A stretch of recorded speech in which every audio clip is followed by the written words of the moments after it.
Welcome back to my channel my life management viewers. 2018 সালে আমরা Malaysia tour করে এসেছিলাম, আর সেই ট্যুরের কিছু ফটো তো আপনাদের সাথে ফটো অ্যালবামে শেয়ার করেছি, তবে কিছু ভিডিও ক্লিপস আজকে শেয়ার করতে চাই। যদিও তখন আমার কোনো ইউটিউব চ্যানেল ছিল না, তবে কিছু ভিডিও তো আমি করেছি, আর সেগুলো নিয়েই আজকে আমার এই ব্লগটা সাজিয়েছি। চলুন তাহলে মালয়েশিয়া ট্যুর করে আসা যাক। আমাদের মালয়েশিয়া ট্যুরটা শুরু হয় ঢাকা এয়ারপোর্ট থেকে। এই যে দেখুন, ঢাকা এয়ারপোর্টে আমার ছেলের রাত্রেবেলা কি যে দুষ্টামি। আমাদের 2:30টার সময় প্লেন ছিল। অ্যাট লাস্ট আমরা সবাই মিলে প্লেনে উঠে বসলাম। প্লেনে উঠে বসেও আমার ছেলে হা হা কি যে দুষ্টামি শুরু করলো, মানে অন্যান্য প্যাসেঞ্জাররাও হেসে শেষ। তারপরে সকাল না হতেই আমরা মালয়েশিয়াতে পৌঁছে গেলাম, আর ওর বাবাও লাগেজ কালেক্ট করতেছে। লাগেজ কালেক্ট করা হয়ে গেলেই আমরা রওনা দিব হোটেলের উদ্দেশ্যে। আমাদের ট্যুরিজমের গাড়ি অলরেডি চলে আসছে, সো আমরা গাড়িতে উঠে বসলাম। দুই পাশে মালয়েশিয়ার ভিউ দেখতে দেখতে গাড়িতে করে চললাম আমরা হোটেলের দিকে।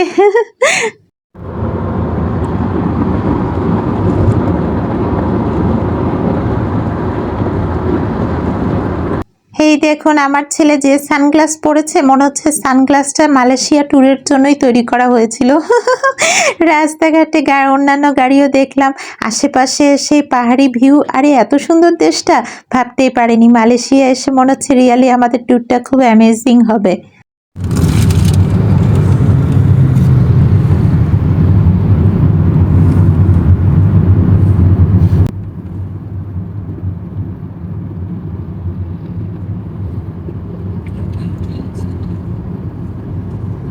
আমাদের হোটেলের নাম ছিল আলফা জেনেসিস। আমরা হোটেলের রাস্তার পথেই চলেছি, তবে সামনে আরও অনেক হোটেল দেখতে পেলাম। দেখতে দেখতে সামনে এগিয়ে যাচ্ছি। আর মালয়েশিয়া তো জানেন ট্যুরিস্ট কান্ট্রি হিসেবে খুবই পপুলার। মালয়েশিয়াতে রেগুলার 1 মিলিয়ন পিপুল ল্যান্ড করে, আর 1 মিলিয়ন ট্যুরিস্ট মালয়েশিয়া ছেড়ে চলে যায়। সো মালয়েশিয়া ট্যুরিস্ট কান্ট্রি হিসেবে খুবই বিজি একটা কান্ট্রি। আমরা তো না আসলে বুঝতেই পারতাম না। যাই হোক, আশেপাশের সব ভিউ দেখতে দেখতে আমরা যাচ্ছি।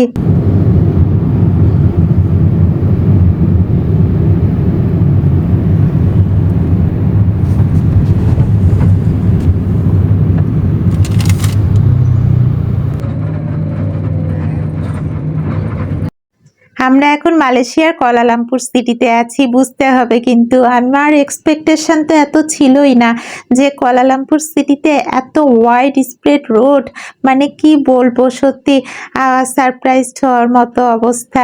এখানকার রাস্তাঘাট দেখেই তো আমি খুব অবাক হলাম। আর তার সব থেকে বড় কারণ, সারা রাত জার্নি করে সকালবেলা এসে যখন এই ধরনের অ্যামেজিং ভিউ দেখতেছি, মানে সত্যি মনটা ভরে গেল। আর খুব তাড়াতাড়ি আমরা আমাদের হোটেলেও পৌঁছে গেলাম। আমাদের হোটেল হচ্ছে আলফা জেনেসিস, বলেছি আপনাদেরকে। এই সেই হোটেল, এখানেই আমরা রাত কাটাবো। হোটেলে লাগেজ রেখে আমরা আশেপাশে একটু ট্যুর করে আসলাম। এই তো পাশে ফুটপাথ দিয়ে হেঁটে আসলাম। ফুটপাথগুলোও এত ওয়াইড স্প্রেড, ওয়াও গ্রেট। আমার ছেলে আর ছেলের বাবা তো খুব খুশি, ছেলেও খুব দৌড়াদৌড়ি করলো। আর এর মধ্যে এই যে এটা আমাদের হোটেল রুম। হোটেল রুমের ভিউটাও আপনাদেরকে একটু দেখাই। তারপরেই চলে গেলাম আমরা চকলেট গ্যালারিতে। ওয়াও, মালয়েশিয়ার চকলেট গ্যালারি, কি বলবো, এত ভ্যারাইটিস চকলেট এখানে। এখানে তো চকলেটের প্রোডাকশন হিউজ হয়, আর বিভিন্ন ফ্রুটস থেকে এইসব চকলেট তৈরি করা হয়। সো চকলেট গ্যালারিতেও আমাদের ট্যুরটা খুব ভালো হলো। এরপরে আমরা গেলাম কেএল টাওয়ারে। কেএল টাওয়ারের টপে উঠে আমরা টুইন টাওয়ারের ভিউ দেখছিলাম। আর কেএল টাওয়ারের টপে উঠে মালয়েশিয়ার কুয়ালালামপুর সিটিটাকে দূর থেকে, মানে অনেক উঁচু থেকে খুব সুন্দর দেখা যাচ্ছে। এই যে আমি দেখতেছি পুরা কুয়ালালামপুর সিটিটা দেখা যাচ্ছে কেএল টাওয়ারের টপ থেকে। আর দেখতে যে কি অসাধারণ লাগতেছে। আহা, আমরা এখন কুয়ালালামপুর সিটিতে। হ্যাঁ, কুয়ালালামপুর সিটির ভিউ সত্যি আমি উপর থেকে ধরে রাখলাম। আর এই যে আমার ছেলে, সে ঠিকমতো দেখতে পাচ্ছে না, মানে তার বাবা তাকে চেড়ে ধরে উপরে তুলে দেখালো। তারপরে বাবা ছেলে মিলে কিছু ফটোও নিল। ওই যে দূরে টুইন টাওয়ার দেখা যাচ্ছে, মালয়েশিয়ার টুইন টাওয়ার। আমরা কিন্তু টুইন টাওয়ারেও যাব। কেএল টাওয়ারে আমাদের ট্যুর শেষ করে ছবি টবি তোলা শেষ করে ওরা বাবা ছেলে মিলে ডিসাইড করলো এখন আমরা বাতু কেভ আগে ট্যুর করে আসি। সেই বাতু কেভ অনেক বড় একটা গুহা, কিন্তু এত বড় গুহাতে উপরে ওঠা আমার পক্ষে সম্ভব ছিল না।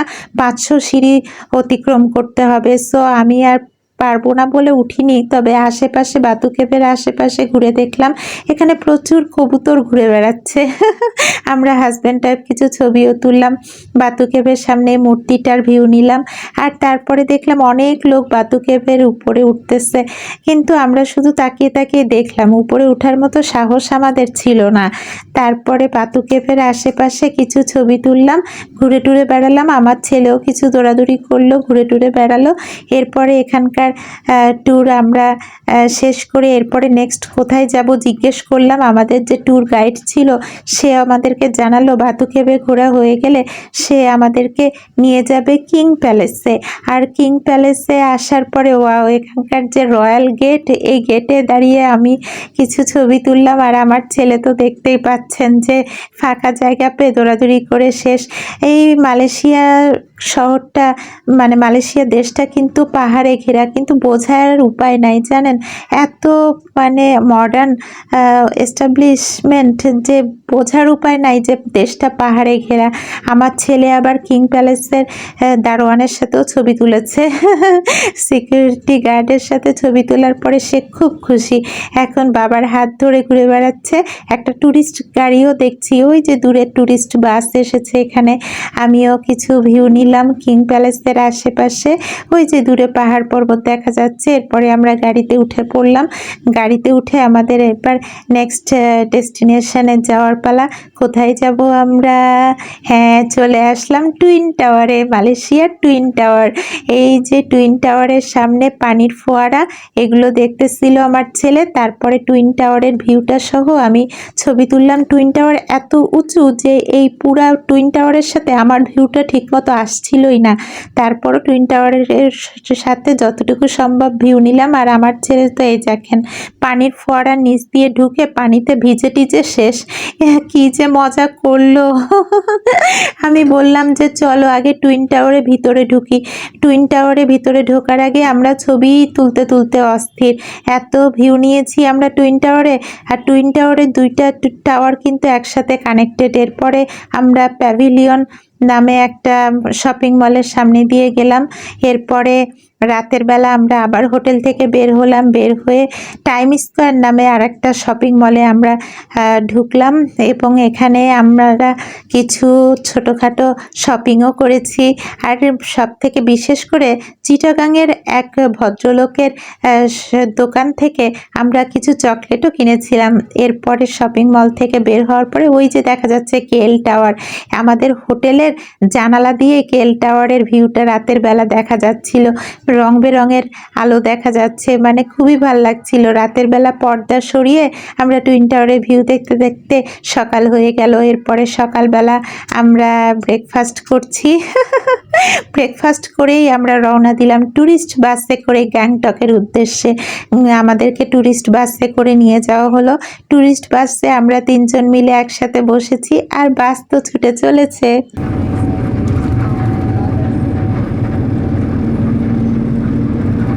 কুয়ালালামপুর সিটি থেকে আমরা যখন গ্যাংটকের উদ্দেশ্যে যাচ্ছিলাম তখনই বুঝতে পারলাম মালয়েশিয়ার আসল ভিউ। এই কান্ট্রি সাইডের ভিউগুলো এত অসাধারণ, মানে কি বলবো। এত পাহাড় পর্বতের ভেতর দিয়েও যে এত সুন্দর ওয়াইড স্প্রেড মডার্ন এস্টাবলিশমেন্টের রাস্তার তৈরি করা যায়, সেটা আসলে চোখে না দেখলে কখনোই বিশ্বাস করতে পারতাম না। তাই আমরা যতই সামনে এগিয়ে যাচ্ছি আর পাহাড় পর্বত দেখছি, মালয়েশিয়া সম্পর্কে আমাদের ধারণাই অন্যরকম হয়ে যাচ্ছে। আমরা এত অ্যাস্টনিশড হচ্ছি কি বলবো। এরপরে এক যাত্রা বিরতিতে আমরা বাস থেকে নেমে আর একটা চকলেটের দোকানে ঢুকলাম। আমার ছেলে কিছু চকলেট কিনলো আর আমি জাস্ট কিছু ফটো টটো নিলাম আমার ছেলের সাথে। রাস্তাঘাট আর সেই সাথে পাহাড় পর্বতের সাথে যে ভিউগুলো আমরা নিলাম সেগুলো সত্যি আমাদেরকে খুব আনন্দ দিয়েছে। এরপরে আমরা পৌঁছালাম আমাদের আসল ডেস্টিনেশন গ্যাংটকে পৌঁছানোর জন্য আমাদেরকে আমাদেরকে কেবল কারে উঠতে হবে। সেই কেবল কারে উঠতে যাব কিছুক্ষণের মধ্যে। এখন আপনারা আমার ছেলের ডান্স দেখতে থাকুন।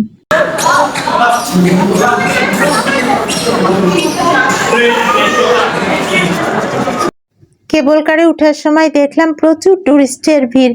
অবশ্য আমাদের সাথে গাইড ছিল, সে আমাদেরকে কেবল কারে উঠিয়ে দিল। এই যে দেখুন, এখন কিন্তু আমরা কেবল কারে বসে আছি। ও মাই গড, আমাদের কেবল কারটা অনেক উঁচুতে উঠে যাচ্ছে। নামবে কখন এটা? আকাশে চলো। খুব জোর চলছে। দড়ি দিয়ে চলা কেবল কার। নিচে দেখো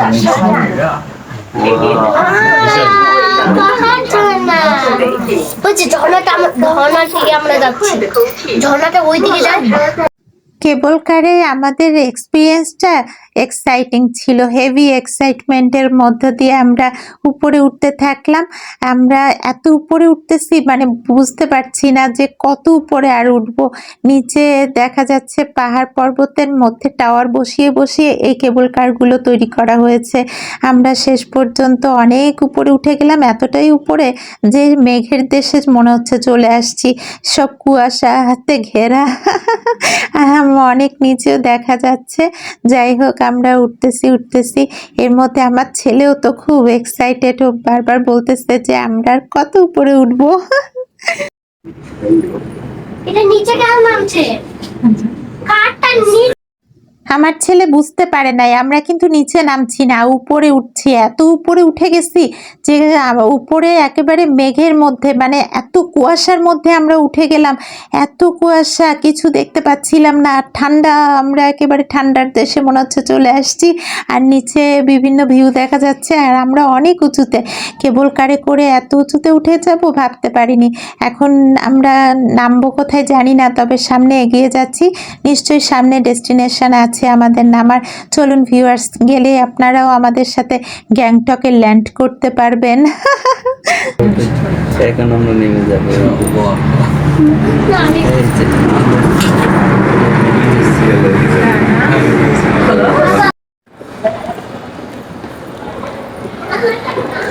মালয়েশিয়াকে বলা হয় ওয়ার্ল্ডের শপিং মল। এটা গ্যাংটক না আসলে বুঝতেই পারতাম না, এত গ্র্যান্ড সাইজের সব শপিং এরিয়া।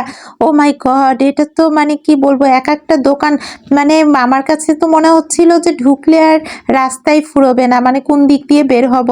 এত রকমের শপিং, মানে কি বলবো, এত রকমের কালেকশন, দেখে চোখ জুড়িয়ে যাচ্ছে। আমরা তো শুধু দেখছি আর দেখছি, কিনবো কি বলেন, আমরা তো দেখে শেষ করতে পারতেছি না। আর এখানে এসে বুঝলাম যে এখানে সব রকম আছে, মানে শপিং মল, 7 স্টার হোটেল। এখানে চাইলে কেউ হোটেল ম্যানেজ করে থাকতেও পারে, কিন্তু খুবই কস্টলি। এখানে এত কস্টলি, মানে এত এক্সপেন্সিভ, মানে ভাবাই যায় না। আমরা তো ভাবতেছি যাই হোক, ঘুরে টুরে দেখি কিছু কেনার পাই কিনা।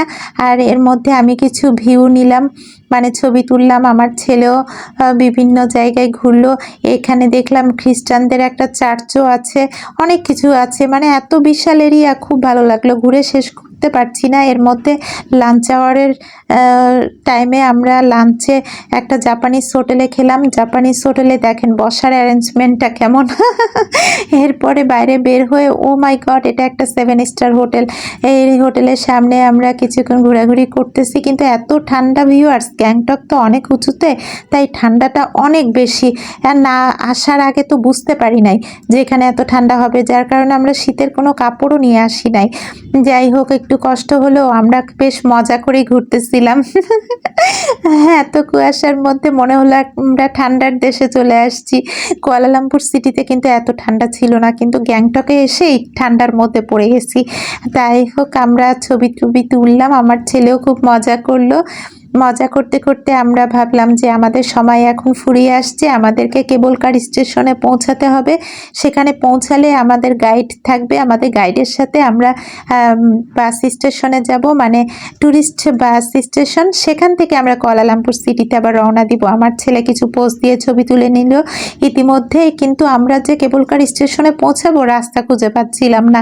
আমরা এই শপিং মল বিভিন্ন এরিয়া ঘুরেই বেড়াচ্ছি। শেষ পর্যন্ত একটা ছেলে আমাদেরকে গাইড করে আমাদের কেবল কার স্টেশনে নিয়ে আসলো।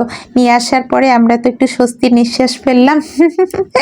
এত শপিং কালেকশন দেখে আমরা কেনার মতো সেরকম, মানে কি বলবো, এত কিনতে তার পারি নাই। যা যা পেয়েছি ছোটোখাটো কিনেই আমরা কেবল কারে করে রওনা দিয়ে দিলাম আমাদের বাস স্টেশনের পথে, যেখানে নেমে আমরা কুয়ালালামপুরের উদ্দেশ্যে রওনা দিব। সো আমাদের আবার কেবল কারে করে জার্নি শুরু হয়ে গেল ভিউয়ার্স। এবার কিন্তু আমরা উঁচু থেকে নিচুতে নামতেছি। বাবা আমরা কি আর উঠবো না? কোথায় ওই টেম্পো? এই যে এখানে দাঁড়াইলো না, বাবা, এটা চাইনিজ টেম্পল ছিল। কেবল কারটা নামলেও আমি এখান থেকে নেমে যাবো না। বলছে সবাই কারটা ওখানে গেলে কেবল কারটা কে আজকে? আস্তে আস্তে আমি নামবো না, আমি আবার আকাশে উড়ে যেতে চাই। তখন তো বললো নামবো না। নামবা না, আবার যাবা। ও মাই গড, কত যাবা। আমি আরো উঠবো, অনেক উঠতে চাই। ভিউয়ার্স, আমরা এভাবেই কেবল কারে করে আমাদের ট্যুর শেষ করলাম গ্যাংটকের। আমরা উপর থেকে নিচে নেমে আসছি, আর আরও কিছু এই যে কেবল কার এখন উপরের দিকে যাচ্ছে, সেগুলো আমরা আসার পথে রাস্তায় দেখতে পেলাম। আর যে কেবল কারে করে ভিউগুলো নিয়েছিলাম সেগুলো তো আমাদের সত্যি একেবারে মন কেড়েছে। আমাদের কেবল কারে ওঠা কিন্তু এটাই ফার্স্ট এক্সপিরিয়েন্স। এর আগেও আমরা ইন্ডিয়াতে একটা ছোটোখাটো কেবল কারে উঠেছিলাম, আর একটা দার্জিলিংয়ে কেবল কারের একটা ব্যাপার ছিল, কিন্তু আমরা সেখানে ভয়ের কারণে উঠি নাই। কিন্তু এই কুয়ালালামপুরে মালয়েশিয়ার গ্যাংটক যাওয়ার পথে কেবল কারে করে আমাদের যে এক্সপিরিয়েন্স হলো, এটা আমরা সারা জীবন মনে রেখেছি। চলে আসলাম কুয়ালালামপুর সিটিতে, আর ফিরেই আমরা রাতের বেলা আর একটা শপিং মল ঘুরে কিছু জিনিসপত্র কিনে তারপর হোটেলে ব্যাক করলাম। আমাদের রাতটাও কাটলো খুব মজা করে। আমরা বেশ কিছুদিন ছিলাম মালয়েশিয়াতে, আর সেই মালয়েশিয়ার ট্যুরের গল্পটা আপনাদের সাথে করলাম। 2018 সালে আমাদের সেই মালয়েশিয়া ট্যুর আপনাদের কেমন লাগলো অবশ্যই আমাকে কমেন্ট করে জানাবেন। আর এখনও যারা আমার চ্যানেলটি সাবস্ক্রাইব করেননি, please subscribe my channel my life management. আবার দেখা হবে আপনাদের সাথে আমার নেক্সট ভিডিওতে। আল্লাহ হাফেজ।